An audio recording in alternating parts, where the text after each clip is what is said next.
ಅದರಲ್ಲೂ ಸಣ್ಣ ಸಣ್ಣ ಯೂಟ್ಯೂಬರ್ಸ್ಗಳು ಯಾರೆಲ್ಲ ಇದ್ದೀರಾ ಸಬ್ಸ್ಕ್ರೈಬರ್ಗೋಸ್ಕರ ತುಂಬಾ ಕಷ್ಟಪಡ್ತಾ ಇರ್ತೀರಲ್ಲ ಅವ್ರಿಗಂತೂ ಈ ವಿಡಿಯೋ ತುಂಬಾನೇ ಯೂಸ್ಫುಲ್ ಅಂತಾನೆ ಹೇಳ್ತೀನಿ. ಇನ್ ಮುಂದೆ ನೀವು ಸಬ್ಸ್ಕ್ರೈಬರ್ನ ಇನ್ಕ್ರೀಸ್ ಮಾಡ್ಕೊಳ್ಳೋಕೆ ಕಷ್ಟನೇ ಪಡಬೇಕಾಗಿಲ್ಲ. 1000 ಅಲ್ಲ 10,000 ಸಬ್ಸ್ಕ್ರೈಬರ್ನು ಕೂಡ ಈಸಿಯಾಗಿ ಮಾಡ್ಬೋದು. Hi all, welcome back to my YouTube channel Roopa vlogs Kannada. Hope ಎಲ್ಲರೂ ಚೆನ್ನಾಗಿದ್ದೀರಾ ಅಂದ್ಕೊಂಡಿದ್ದೀನಿ. ನಾನು ಕೂಡ ತುಂಬ ಚೆನ್ನಾಗಿದ್ದೀನಿ.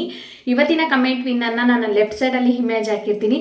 ದಯವಿಟ್ಟು ಅವ್ರ ಚಾನಲ್ಗೆ ಹೋಗಿ ಸಪೋರ್ಟ್ ಮಾಡೋದ್ರ ಜೊತೆಗೆ ಅವ್ರ ಚಾನಲ್ನ ಸಬ್ಸ್ಕ್ರೈಬ್ ಮಾಡ್ಕೊಳ್ಳಿ ಅಂತ ಹೇಳ್ತಾ ಇವತ್ತಿನ ವಿಡಿಯೋನ ಮುಂದುವರಿಸ್ತಾ ಇದ್ದೀನಿ. ಇವತ್ತಿನ ವಿಡಿಯೋದಲ್ಲಿ ಯೂಟ್ಯೂಬಲ್ಲಿ ನ್ಯೂ ಫೀಚರ್ ಆ್ಯಡ್ ಆಗಿದೆ. ಇದರಿಂದ ನೀವು ನಿಮ್ಮ ಸಬ್ಸ್ಕ್ರೈಬರ್ನ ಈಸಿಯಾಗಿ ಗ್ರೋ ಮಾಡ್ಕೋಬೋದು. ಸಬ್ಸ್ಕ್ರೈಬರ್ ಮಾತ್ರ ಅಲ್ಲ, ವ್ಯೂಸ್ ಕೂಡ ಜಾಸ್ತಿ ಮಾಡ್ಕೋಬೋದು. ಅದು ಹೇಗೆ, ಏನು ಫ್ಯೂಚರ್ ಅನ್ನೋದನ್ನ ಇನ್ ಡೀಟೇಲ್ ಆಗಿ ತಿಳಿತಾ ಹೋಗೋಣ ಬನ್ನಿ. ಇನ್ನು ಮುಂದೆ ನೀವು ಸಬ್ಸ್ಕ್ರೈಬರ್ನ ಇನ್ಕ್ರೀಸ್ ಮಾಡ್ಕೊಳ್ಳೋಕ್ಕೆ ಕಷ್ಟನೇ ಪಡಬೇಕಾಗಿಲ್ಲ. 1000 ಅಲ್ಲ 10,000 ಸಬ್ಸ್ಕ್ರೈಬರ್ನು ಕೂಡ ಈಸಿಯಾಗಿ ಮಾಡ್ಬೋದು. ಯೂಟ್ಯೂಬಲ್ಲಿ ನ್ಯೂ ಫ್ಯೂಚರ್ನ ಲಾಂಚ್ ಮಾಡಿದ್ದಾರೆ. ಇದರಿಂದ ನಿಮ್ಮ ಸಬ್ಸ್ಕ್ರೈಬರ್ಸ್ ಆ್ಯಂಡ್ ವ್ಯೂಸ್ನ ಜಾಸ್ತಿ ಮಾಡ್ಕೋಬೋದು. ಸೊ ಯಾರು ಕೂಡ ಮಿಸ್ ಮಾಡ್ಕೊಳ್ದೆ ಈ ಫ್ಯೂಚರ್ನ ಯೂಸ್ ಮಾಡ್ಕೊಳ್ಳಿ. ಏನಪ್ಪ ಈ ಅಪ್ಡೇಟು, ಎಲ್ಲಿ ಹೋಗಿ ಯೂಸ್ ಮಾಡಬೇಕು, ಹೆಂಗೆ ಯೂಸ್ ಮಾಡೋದು, ಎಲ್ಲಿ ಹೋಗಿ ಆನ್ ಮಾಡ್ಕೋಬೇಕು, ಪ್ರತಿಯೊಂದನ್ನು ಇನ್ ಡೀಟೇಲ್ ಆಗಿ ತಿಳಿಸ್ಕೊಡ್ತೀನಿ. ಸೊ ವಿಡಿಯೋನ ಮಿಸ್ ಮಾಡ್ಕೊಳ್ದೆ ಕೊನೆ ತನಕ ನೋಡಿ. ಇದರಿಂದ ನಿಮಗೆ ತುಂಬಾ ಹೆಲ್ಪ್ ಆಗುತ್ತೆ. ಅದರಲ್ಲೂ ಸಣ್ಣ ಸಣ್ಣ ಯೂಟ್ಯೂಬರ್ಸ್ಗಳು ಯಾರೆಲ್ಲ ಇದ್ದೀರಾ ಸಬ್ಸ್ಕ್ರೈಬರ್ಗೋಸ್ಕರ ತುಂಬ ಕಷ್ಟಪಡ್ತಾ ಇರ್ತೀರಲ್ಲ ಅವ್ರಿಗಂತೂ ಈ ವಿಡಿಯೋ ತುಂಬಾ ಯೂಸ್ಫುಲ್ ಅಂತಲೇ ಹೇಳ್ತೀನಿ. ವಿಡಿಯೋ ಮಾಡೋ ಪ್ರತಿಯೊಬ್ಬರ ಹತ್ರನೂ YT ಸ್ಟುಡಿಯೋ ಆ್ಯಪ್ ಇದ್ದೇ ಇರುತ್ತೆ. ಅಕಸ್ಮಾತ್ ಇಲ್ಲ ಅಂದರೆ ಪ್ಲೇಸ್ಟೋರಲ್ಲಿ ಇನ್ಸ್ಟಾಲ್ ಮಾಡ್ಕೊಳ್ಳಿ. YT ಸ್ಟುಡಿಯೋ ಆ್ಯಪ್ಗೆ ಹೋಗಿ ಕೆಳಗಡೆ ಡ್ಯಾಶ್ ಬೋರ್ಡ್ ಅನಾಲಿಟಿಕ್ಸ್ ಅಂತ ಎಲ್ಲ ಇರುತ್ತೆ. ಅನಾಲಿಟಿಕ್ಸ್ ಮೇಲೆ ಕ್ಲಿಕ್ ಮಾಡಿ. ಅನಾಲಿಟಿಕ್ಸ್ ಮೇಲೆ ಕ್ಲಿಕ್ ಮಾಡಿ ಆಡಿಯನ್ಸ್ ಮೇಲೆ ಕ್ಲಿಕ್ ಮಾಡಿ. ನಾನು ಸೈಡಲ್ಲಿ ಸ್ಕ್ರೀನ್ ರೆಕಾರ್ಡ್ ಕೂಡ ಹಾಕ್ತೀನಿ, ಅದನ್ನು ಕೂಡ ಫಾಲೋ ಮಾಡಿ. ಕ್ಲಿಕ್ ಮಾಡಿದ ಮೇಲೆ ಮಂತ್ಲಿ ಆಡಿಯನ್ಸ್ ಅಂತ ಬರುತ್ತೆ. ಅದ್ರ ಕೆಳಗಡೆ ನಮ್ಮ ಮಂತ್ಲಿ ಆಡಿಯನ್ಸ್ ಎಷ್ಟು ಜನ ಇದ್ದಾರೆ ಅನ್ನೋದನ್ನು ಕೂಡ ಶೋ ಮಾಡುತ್ತೆ. ನೆಕ್ಸ್ಟ್ ಅದನ್ನು ಸ್ವೈಪ್ ಮಾಡಿದ್ರೆ ಅದ್ರ ಕೆಳಗಡೆ ಬಿಗ್ ಫ್ಯೂಚರ್ನ ಆ್ಯಡ್ ಮಾಡಿದ್ದಾರೆ. ಅದೇನಪ್ಪ ಅಂತಂದರೆ ಆಡಿಯನ್ಸ್ ಬೈ ವಾಚ್ ಬಿಹೇವಿಯರ್. ಈ ಒಂದು ಫ್ಯೂಚರಿಂದನೇ ನೀವು ನಿಮ್ಮ ಸಬ್ಸ್ಕ್ರೈಬರ್ನ ಇನ್ಕ್ರೀಸ್ ಮಾಡ್ಕೋಬೋದು, ಜೊತೆಗೆ ವ್ಯೂಸ್ನು ಕೂಡ ಹೈ ಲೆವೆಲಲ್ಲಿ ತೊಗೊಂಡೋಗ್ಬೋದು. ಆಡಿಯನ್ಸ್ ಬೈ ವಾಚ್ ಬಿಹೇವಿಯರ್ ಅನ್ನೋ ಫ್ಯೂಚರ್ ಏನಪ್ಪ ಅಂತ ತಿಳ್ಕೊಳ್ಳೋಣ. ಅದ್ರ ಮೇಲೆ ಕ್ಲಿಕ್ ಮಾಡ್ತು ಅಂತ ಅಂದರೆ ನಿಮಗೆ ಈ ರೀತಿ ಶೋ ಆಗುತ್ತೆ. New viewers, casual viewers and regular viewers. ನನ್ನ ಪುಣ್ಯ, ನನ್ನ ಚಾನಲಲ್ಲಿ ನ್ಯೂ ವ್ಯೂವರ್ಸು 44% ಜನ ಇದ್ದಾರೆ, ಕ್ಯಾಶುವಲ್ ವ್ಯೂವರ್ಸು 50% ಜನ ಇದ್ದಾರೆ ಆ್ಯಂಡ್ ರೆಗ್ಯುಲರ್ ವ್ಯೂವರ್ಸು 6% ಜನ ಇದ್ದಾರೆ. ಇದರಿಂದ ಹೇಗಪ್ಪ ನಾವು ಸಬ್ಸ್ಕ್ರೈಬರ್ನ ಇನ್ಕ್ರೀಸ್ ಮಾಡ್ಕೊಳ್ಳೋದು ಅಂತ ಕೇಳ್ತೀರಾ? ಬನ್ನಿ ವಿಡಿಯೋನ ಕೊನೆ ತನಕ ನೋಡಿ. ನೀವು ಆ ಆಪ್ಷನ್ ಮೇಲೆ ಕ್ಲಿಕ್ ಮಾಡಿ, ಓಕೆನಾ? ಈ ಡೇಸಲ್ಲಿ ಮಂತ್ಲಿ ಆಡಿಯನ್ಸ್ ಎಷ್ಟು ಜನ ಇದ್ದಾರೆ ಅನ್ನೋದನ್ನ ಶೋ ಮಾಡುತ್ತೆ. ನನ್ನ ಮಂತ್ಲಿ ಆಡಿಯನ್ಸ್ ಬಂದು 2,67,000 ಮಂತ್ಲಿ ಆಡಿಯನ್ಸ್ ನನ್ನ ಚಾನಲಲ್ಲಿ ಇದ್ದಾರೆ. ಅದರಲ್ಲಿ ನ್ಯೂ ವ್ಯೂವರ್ಸ್ ಎಷ್ಟು, ಕ್ಯಾಶುವಲ್ ವ್ಯೂವರ್ಸ್ ಎಷ್ಟು, ರೆಗ್ಯುಲರ್ ವ್ಯೂವರ್ಸ್ ಎಷ್ಟು, ಇದನ್ನು ಫಸ್ಟ್ ತಿಳ್ಕೊಳ್ಳೋಣ. First option new viewers. So new viewers ತುಂಬಾ ಇಂಪಾರ್ಟೆಂಟ್ ಆಗಿರುತ್ತೆ. ರೆಗ್ಯುಲರ್ ವ್ಯೂವರ್ಸು, ಕ್ಯಾಶುವಲ್ ವ್ಯೂವರ್ಸು ನಮ್ಮ ವಿಡಿಯೋನ ಆಲ್ರೆಡಿ ನೋಡಿರ್ತಾರೆ, ಮುಂದೆನೂ ನೋಡ್ಕೊಳ್ತಾ ಬರ್ತಾರೆ. ಬಟ್ ನ್ಯೂ ಆಡಿಯನ್ಸ್ನ ಅಟ್ರಾಕ್ಟ್ ಮಾಡೋದು ತುಂಬಾ ಕಷ್ಟ.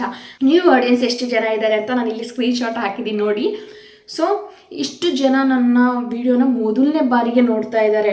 ಸೊ ಇದರಿಂದನೇ ನಮ್ಮ ಸಬ್ಸ್ಕ್ರೈಬರ್ನ ಇನ್ಕ್ರೀಸ್ ಮಾಡ್ಕೋಬೋದು. ಅದು ಹೇಗೆ ಅಂತ ಮುಂದೆ ತಿಳಿಸ್ಕೊಡ್ತೀನಿ.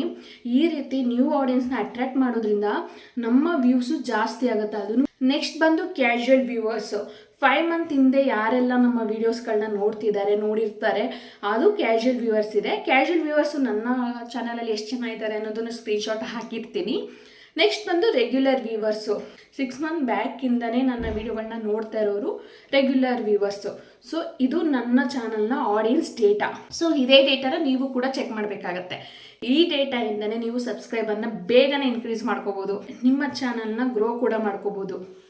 ಸೊ ಈ 3 ಆಪ್ಷನಲ್ಲಿ ಫಸ್ಟ್ ಆಪ್ಷನ್ ಇದೆ ನೋಡಿ, ನ್ಯೂ ವ್ಯೂವರ್ಸ್ ಅಂತ ಹೇಳಿ. ಇದರಿಂದನೇ ನಿಮ್ಮ ಸಬ್ಸ್ಕ್ರೈಬರ್ ಇನ್ಕ್ರೀಸ್ ಆಗೋದು. ಅದು ಹೇಗೆ ಅಂತ ಹೇಳ್ತೀನಿ, ಗಮನ ಇಟ್ಟು ಕೇಳಿಸ್ಕೊಳ್ಳಿ. ನ್ಯೂ ವ್ಯೂವರ್ಸ್ ನನ್ನ ಚಾನಲಲ್ಲಿ 1,17,000 ಜನ ಇದ್ದಾರೆ. ಇದು ನನ್ನ ಲಕ್ ಅಂತಾನೆ ಹೇಳ್ಬೋದು. ಸಣ್ಣ ಯೂಟ್ಯೂಬರ್ ನಾನು, ಇವಾಗ ಸ್ಟಾರ್ಟ್ ಮಾಡಿರೋದು ಯೂಟ್ಯೂಬ್ ಚಾನಲ್ನ. ಅಷ್ಟು ಬೇಗ ನ್ಯೂ ಯೂಟ್ಯೂಬರ್ ಬಂದು 1,17,000 ಜನ ಇದ್ದಾರೆ ಅಂದರೆ ಇದು ನನ್ನ ಲಕ್ಕೆ. ಸೊ ಇವರು ನನ್ನ ಚಾನಲ್ನ ಫಸ್ಟ್ ನೋಡೇ ಇರಲ್ಲ, ನನ್ನ ಚಾನಲ್ನ ಸಬ್ಸ್ಕ್ರೈಬರ್ ಕೂಡ ಆಗಿರೋದಿಲ್ಲ. ಸೊ ಈ ನ್ಯೂ ವ್ಯೂವರ್ಸ್ನ ನಾನು ನನ್ನ ವಿಡಿಯೋ ಮುಖಾಂತರ ಅವ್ರನ್ನ ಅಟ್ರ್ಯಾಕ್ಟ್ ಮಾಡೋದು, ಇಂಪ್ರೆಸ್ ಮಾಡೋದು ಮಾಡ್ತು ಅಂತಂದರೆ ಅವರು ನನ್ನ ಚಾನಲ್ನ ಈಸಿಯಾಗಿ ಸಬ್ಸ್ಕ್ರೈಬರ್ ಆಗ್ತಾರೆ. ಜಸ್ಟ್ ನಾನು ಆ ನನ್ನ ವಿಡಿಯೋ ಮುಖಾಂತರ ಅವನ್ನ ಅಟ್ರಾಕ್ಟ್ ಮಾಡಬೇಕು ಅಷ್ಟೇ. ಇದಂತೂ 99% ಗ್ಯಾರಂಟಿ. ಒಂದು 2 ವಿಡಿಯೋ ಮುಖಾಂತರ ನ್ಯೂ ವ್ಯೂವರ್ಸ್ನ ಅಟ್ರಾಕ್ಟ್ ಮಾಡ್ತು ಅಂದರೆ ಅವ್ರು ಖಂಡಿತ ಸಬ್ಸ್ಕ್ರೈಬರ್ ಆಗ್ತಾರೆ. ಅವ್ರು ಸಬ್ಸ್ಕ್ರೈಬ್ ಆಗಿ ಸುಮ್ಮನೆ ಹಾಕ್ತಾರಾ? ನೋವೇ ಚಾನ್ಸೇ ಇಲ್ಲ. ಅವ್ರು ನಾವು ಹಿಂದೆ ಹಾಕಿರೋ ವಿಡಿಯೋಗಳನ್ನ ಮತ್ತು ಮುಂದೆ ಹಾಕೋ ವಿಡಿಯೋಗಳನ್ನ ಪ್ರತಿಯೊಂದನ್ನು ನೋಡ್ತಾರೆ. ಇದರಿಂದನೇ ತಾನೇ ನಮಗೆ ವ್ಯೂಸ್ ಅನ್ನೋದು ಜಾಸ್ತಿ ಆಗುತ್ತೆ. ಒಬ್ರೊಬ್ರು ಒಂದು 3-4 ವಿಡಿಯೋ ನೋಡಿದ್ರೆ ಸಾಕು, ಈಸಿಯಾಗಿ ನಾವು ವ್ಯೂಸ್ನ ಗ್ರೋ ಮಾಡ್ಕೋಬೋದು. ಇದರಿಂದ ವಾಚ್ ಅವರ್ಸ್ ಈಸಿಯಾಗಿ ಕಂಪ್ಲೀಟ್ ಆಗುತ್ತೆ. ಆರಾಮಾಗಿ ಮಾನಿಟೈಸೇಷನ್ನ ಆನ್ ಮಾಡ್ಕೋಬೋದು. ಒಬ್ರೊಬ್ರು ಒಂದು 3-4 ವಿಡಿಯೋ ನೋಡಿದ್ರೆ ಸಾಕು, ನಮ್ಮ ಟಾರ್ಗೆಟ್ ಏನಿರುತ್ತಲ್ಲ 4000 ವಾಚ್ ಅವರ್ಸ್, ಅದು ಈಸಿಯಾಗಿ ಕಂಪ್ಲೀಟ್ ಆಗೋಗುತ್ತೆ. ಜಸ್ಟ್ ಅವರು ವಿಡಿಯೋನ ನೋಡೋ ಥರ ನಾವು ಮಾಡಬೇಕು ಅಷ್ಟೇ. ಅವರು ಆಲ್ರೆಡಿ ನಮ್ಮ ವಿಡಿಯೋನ ನೋಡಿದ್ದಾರೆ, ಮತ್ತೆ ಅವ್ರು ನಮ್ಮ ವಿಡಿಯೋನ ನೋಡೋ ರೀತಿ ನಾವು ಮಾಡಬೇಕು. ಆ ರೀತಿ ನಮ್ಮ ವಿಡಿಯೋದಲ್ಲಿ ಅವ್ರನ್ನ ಅಟ್ರಾಕ್ಟ್ ಮಾಡಬೇಕು, ಇಂಪ್ರೆಸ್ ಮಾಡಬೇಕು. ಸೊ ನೀವು ಕೂಡ ತಡ ಮಾಡಲೇಬೇಡಿ, YT ಸ್ಟುಡಿಯೋನ ಓಪನ್ ಮಾಡ್ಕೊಳ್ಳಿ. ಎಲ್ಲರಿಗೂ ಈ ಅಪ್ಡೇಟ್ ಬಂದಿರುತ್ತೆ. ಅಕಸ್ಮಾತ್ ಅಪ್ಡೇಟ್ ಬಂದಿಲ್ಲ ಅಂದರೆ ನನಗೆ ಕಮೆಂಟ್ ಮಾಡಿ ತಿಳಿಸಿ, ಏನು ಮಾಡಬೇಕು ಅಂತ ತಿಳಿಸ್ಕೊಡ್ತೀನಿ.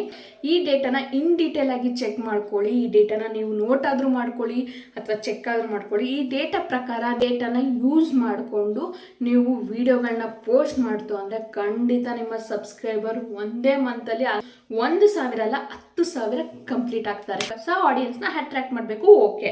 ಬಟ್ ಹೇಗೆ ಅಟ್ರಾಕ್ಟ್ ಮಾಡೋದು, ಅವ್ರಿಗೆ ಹೇಗೆ ಅಟ್ರಾಕ್ಟ್ ಆಗ್ತಾರೆ ನಮ್ಮ ವೀಡಿಯೋಸ್ಗೆ ಅನ್ನೋದು ಕೇಳೋದಾದರೆ, ನಾನು ಇಲ್ಲಿ ಒಂದು ಸಜೆಷನ್ ಕೊಡ್ತೀನಿ. ನೀವು ಇದೇ ಆಡಿಯನ್ಸ್ ಟ್ಯಾಬಲ್ಲಿ ಹೊಸ ವ್ಯೂವರ್ಸ್ ಅಂದರೆ ನ್ಯೂ ವ್ಯೂವರ್ಸು ಯಾವ ವಿಡಿಯೋನ ನಿಮ್ಮ ಯಾವ ವಿಡಿಯೋನ ಜಾಸ್ತಿ ನೋಡಿದ್ದಾರೆ ಅನ್ನೋ ಡೇಟಾನು ಕೊಟ್ಟಿರ್ತಾರೆ. ಆ ಡೇಟಾದಲ್ಲಿ ಚೆಕ್ ಮಾಡಿ ಯಾವ ವಿಡಿಯೋಗಳನ್ನ ಜಾಸ್ತಿ ನೋಡಿದ್ದಾರೆ ಅಂತ ತಿಳ್ಕೊಳ್ಳಿ. ಆ ವಿಡಿಯೋದಲ್ಲಿ ಯಾವ ಕಂಟೆಂಟ್ ಇದೆ ಅನ್ನೋದನ್ನು ಕೂಡ ನೀವು ತಿಳ್ಕೊಳ್ಳಿ. ಅದೇ ಕಂಟೆಂಟ್ ಪ್ರಕಾರ ಒಂದು 4-5 ವಿಡಿಯೋಸ್ಗಳನ್ನ ಮಾಡಿ. ಆ ವ್ಯೂವರ್ಸು ಆ ವಿಡಿಯೋಗಳು ನೋಡ್ತಾ ಇದ್ರ ಜೊತೆಗೆ ನಿಮಗೆ ಸಬ್ಸ್ಕ್ರೈಬರ್ ಕೂಡ ಆಗ್ತಾರೆ, ನಿಮ್ಮ ಚಾನಲ್ನ ಡೇ ಟು ಡೇ ಫಾಲೋ ಕೂಡ ಮಾಡ್ತಾರೆ. ಇದಂತೂ ಮಿಸ್ ಮಾಡ್ಕೊಳ್ಳೇಬೇಡಿ. ಈ ಫ್ಯೂಚರ್ನ ನೀವೇನಾದರೂ ಮಿಸ್ ಮಾಡ್ಕೊಳ್ತು ಅಂದರೆ ಖಂಡಿತ ಯೂಟ್ಯೂಬಲ್ಲಿ ಬೇಗ ಗ್ರೋ ಆಗೋದೇ ಇಲ್ಲ. ಅದಕ್ಕೆ ಮಿಸ್ ಮಾಡ್ಕೋಬೇಡಿ. ಈಗಲೇ ಹೋಗಿ ಡೇಟಾ ಚೆಕ್ ಮಾಡಿ ಇದ್ರ ಪ್ರಕಾರ ವಿಡಿಯೋಸ್ಗಳನ್ನ ಅಪ್ಲೋಡ್ ಮಾಡಿ. ಸೊ ಇದಾಗಿತ್ತು ನನ್ನ ಇವತ್ತಿನ ವಿಡಿಯೋ. ಈ ವಿಡಿಯೋ ಹೇಗನ್ನಿಸ್ತು ಅಂತ ಹೇಳಿ ಕಮೆಂಟ್ ಮಾಡಿ ತಿಳಿಸಿ. ಮತ್ತೆ ಸಿಗ್ತೀನಿ ಇನ್ನೊಂದು ವಿಡಿಯೋ ಜೊತೆಗೆ. ಅಲ್ಲಿವರೆಗೂ ಟೇಕ್ ಕೇರ್.